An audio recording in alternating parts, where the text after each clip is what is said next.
Anak, sige na, patayin mo na yung video call. May client pa ako. Sige na, sabihin mo sa mama mo, mahal ko siya.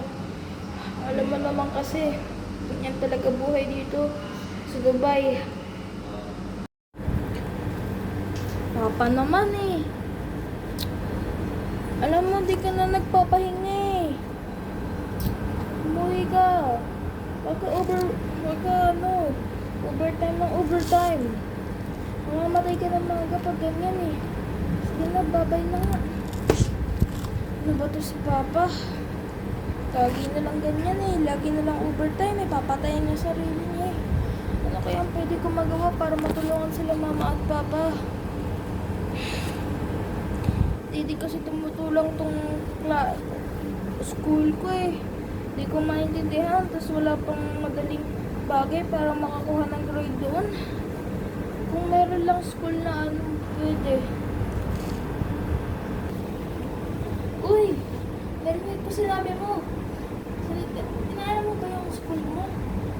Sige yan, ituturo ako sa'yo. Itong ama o ed na to, ito yung nakakatulong. Pwede ka mag-aral kahit saan at kahit kailan. Gusto mo mag-aral ng maigi at saka maayos at fair na test? Ama o ed ang gamitin mo. Napakaganda neto. Kasi, ang mga test na to, madali lang. Sabihin ko sa'yo yung features niya. Mura lang siya. Tapos, maayos pa siya gawin. Hindi katulad ng normal na school na napakamahal. Tapos ang tagal pa. Ito, 3 oras lang. Tapos, mas nakakadali pa sa buhay mo. Try mo na lang. Mura lang siya. Ay, ayun lang pala. Try ko nga.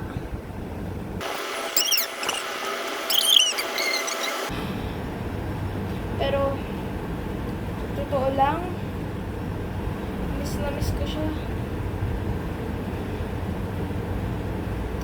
Ma, buta din na nakinig ako dun. Gumanda na ang buhay natin. Kahit namatay na si Papa, nakatapos na ako. So, maganda na ang aking trabaho. Thank you na lang talaga sa Ama o Ed. Siya ang nagpaganda ng buhay ko. Hello. Ako po si Birch Timothy Alegre at ito po ang Ama o Ed.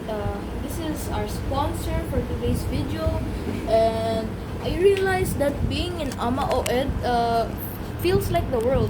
I hope you enjoyed my short film on a guy who was struggling in life with his dad and his mom. Sorry I couldn't make it better. I'll just bawi next time because only me and I can only do so much as changing roles. But I didn't feel in the lore, but sometime if I can, I'll do it. Thank you for watching this video, and I hope it's good.